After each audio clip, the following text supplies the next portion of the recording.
episode 38. Today we're going to take a look at the visual interface between you and your computer. Say what? Sorry, Keith, what I should have said is that we're reviewing a 4K monitor. Specifically, we're going to review the ViewSonic, hold for a second here, VX2776-4K-MHD. Ah, okay. As opposed to the MHC, I guess. But I mean, visual interface, why didn't you just call it a monitor in the first place? It wasn't in the script. But didn't you write the script? Well, you've got me there. I guess sometimes I do crazy things. Oh yeah, that makes sense. Because crazy is the first adjective that comes to mind when I think of you, Bruce. Sarcasm? Oh no, I am completely serious. Okay, now I know both responses were sarcasm. Yes. So let's get down to business and let's start talking about these visual interfaces.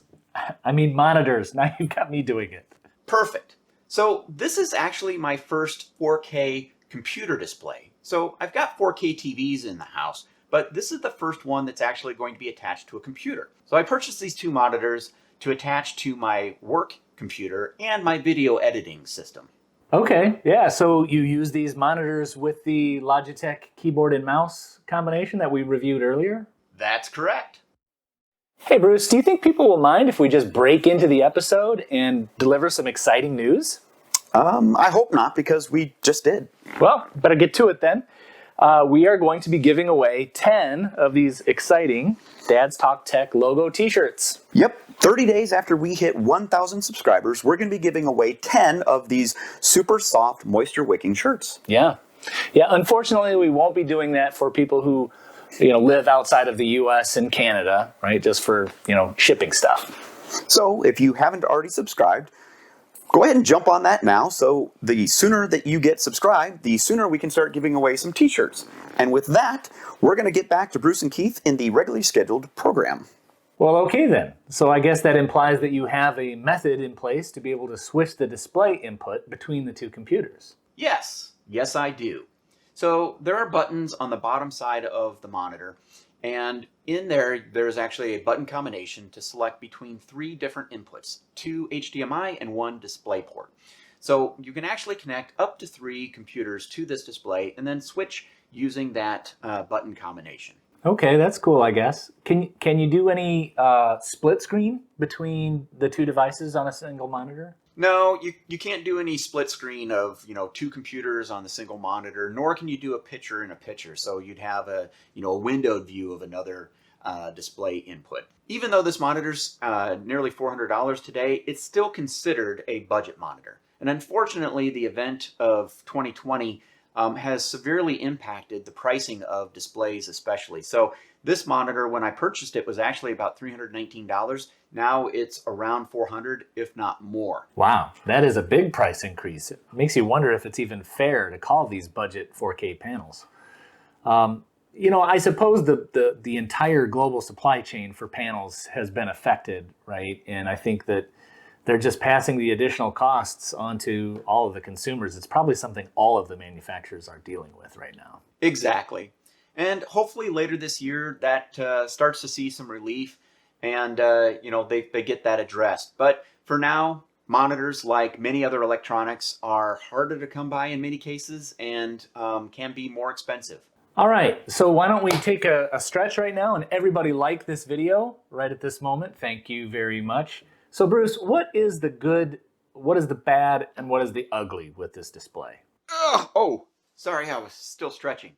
So I'd have to say I like the look of these monitors, both from an aesthetic and image quality perspective. I wanted a monitor that had a very minimal bezel, especially on the left and right hand side, not as worried about top and bottom, because I'm going to put these two monitors side by side, and I wanted as close to a frameless look as I could get. ViewSonic even calls this design frameless. Now, I wouldn't go quite that far. As you can see from the display here, I've got the two monitors side by side, and there is a slight break between the two, but it is very, very minimal. The monitor is capable of 3840 by 2160 or 4K display. It also has HDR10 so that you have the enhanced color gamut if your computer output also does. The monitors support VESA mounting, which is an important factor in my purchase because I'll be using a monitor stand instead of the included bases. The bases are very nice, but I wanted more of my desk space back, and a single base accomplished that for me. The on-screen controls are very good, but they do require that you keep an eye on the buttons you're pressing. There are markings on the front of the monitor, but because I keep my room very dark, I can't see them very well. It's a minor irritation for me. Fortunately, other than switching the display inputs once I had them all set up, I'm pretty much done with the other buttons. The display has a good 4 millisecond response, but the refresh rates will fall short of those wanting to play competitive gaming. They top out at 60 Hz in 4K. In my setting, the matte finish is good for preventing reflections, and the screen is bright and fairly sharp. Okay, yeah, so it sounds like mostly good, with perhaps some minor annoyances with the way the buttons work. Yes, and one note for those that are planning on using the integrated speakers. It's nice that it has speakers, but they aren't nice speakers. I would only use those if you absolutely have to. But in this space, I think most people probably understand that when you're buying a monitor, you're not necessarily planning on using the speakers. Again, unless you absolutely have to. Most people have, a set of speakers that they're using. If they really care about the audio in the first place, they're going to have a good set of speakers attached to their computer. So if you plan on using the integrated stand, the one that comes with the monitor, just know that there are no height adjustments with that. So the monitor itself can have, tilt and swivel, but there is no height adjustment. And so that might be a consideration for you if you need that height adjustment capabilities. And then lastly, the things that I would probably caution against, if you plan on using this for whatever reason attached to a full HD computer, right? It doesn't output 4K yet. Then I don't know that this is the monitor for you because it's really best when you use it as a 4K display. The full HD or the 1920 by 1080 really is very soft and fuzzy to me. Yeah, and to hear that the integrated speakers in this monitor are not that great, is not that surprising, right? I'm surprised if any monitor has good integrated speakers. It's just it's a function of the physics and the packaging space that's available. Keith, that was perfectly stated. So is there anything else you want to know? Oh yeah, I guess I was kind of curious about the setup. How does the setup work to configure it as a dual display? Well, first, what you're going to want to do is, wait a minute. You've been peeking ahead at the production schedule and know this is a full topic that we're going to be doing later, didn't you? Ah, dang it. I thought I could trick you into letting the cat out of the bag a little bit early. Don't worry, Nessa, there's no actual cat in any actual bag. She doesn't care. Nice try, but you and everyone else is just going to have to wait until we cover that topic. In the meantime, I do have an unboxing and some B-roll of the monitor and the base that I chose not to use. All right, I guess that'll do. Here's the very large box for the ViewSonic 27-inch 4K monitors I selected. I'll put the exact model number on the screen so you can see that again. So we're going to get this opened up, take a look at it, and jump right into unboxing this. So I'm going to just stand up a little bit here as I need to cut across the tape here and get this opened up. Again, these are 27-inch 4K displays. And, based on the criteria that I used, it was a price, performance, and availability, right? So we're still, dealing with the effects of the pandemic and what that's done to the availability and that of production resources in China and other locations worldwide. And so that has had an impact on supply chain for all sorts of items, especially it seems on computer and electronics-based items. So this was, maybe a compromise, although I really liked the feature set. They were reviewed well on Amazon. So there wasn't really a lot that I would have looked for that I would have maybe done differently with these particular monitors. I haven't owned a ViewSonic monitor in quite some time, and that's okay. I have owned ViewSonic in the past. Back in the day, they were a solid brand. So, I didn't really have any reservations about trying them out again. So I just pulled out the HDMI cable that they give you for free, as well as the power cable. And I can tell because it's got just the standard plug, There's probably going to be a direct plug-in in the back, an AC. Sometimes it's called the NEMA 5-15 type plug. And so as we pull this out, and there is quite a bit of packaging here, so I apologize for struggling with that. One thing that we are not going to use is the stand. So from that standpoint, I'll maybe give my thoughts on the stand a little bit, but just know that my particular install, I'm not using the stand. I'm putting it into my dual monitor display stand itself. But this does feel actually metallic versus plastic. So from a quality standpoint, that's nice. Does have protected feet on it. So if you are planning on using this stand versus in a dual display where you've got a dual display monitor arm that you're working with, this looks like it's going to protect any kind of desk surface that you have if that's a concern for you. We have the manuals, and then this is the vertical arm piece in order to connect the monitor to the stand itself. And then let's go ahead and take this styrofoam insert out. And of course it's upside down right now. So you can kind of see what we've got. The back of it has got the ViewSonic logo. And we're just going to kind of carefully lift this up here. And then I'm going to pull this down so you can see the ports that it has and the controls.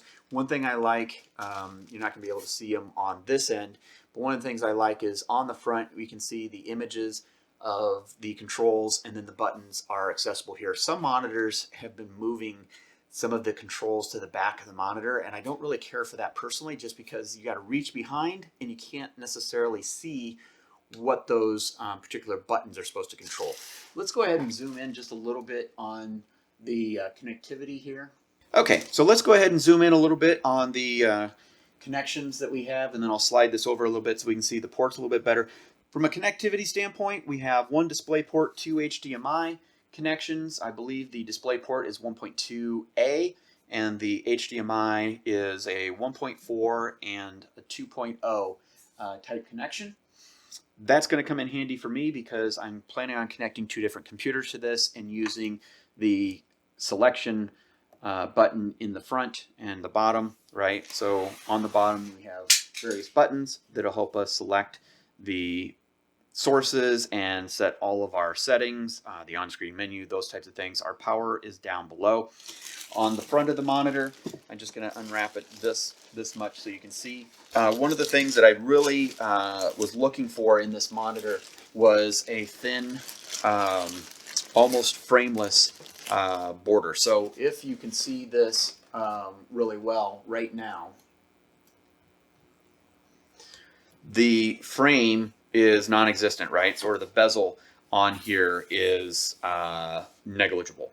And so that's going to help me as I connect my monitors up and I position them. I'm going to be positioning these so that they're side by side, and when I scroll across from monitor to monitor, there's going to be very little frame to get in the way. It's almost going to look like a single panel. And I did strongly consider a single panel that was curved. But one of the things that I really looked for was that full 3840 by 2160, and it's particularly that vertical resolution that I wanted versus 1440, which is what the 49-inch panel that I was looking at would have given me. It would have given me 5120 across, which is a nice horizontal resolution, but the vertical was 1440, really maybe geared towards a little bit more of the gaming side of things, versus I'm going to use it for creation as well as my work desktop computer, since I share my particular desk area with my work computer. So that is the unboxing of these.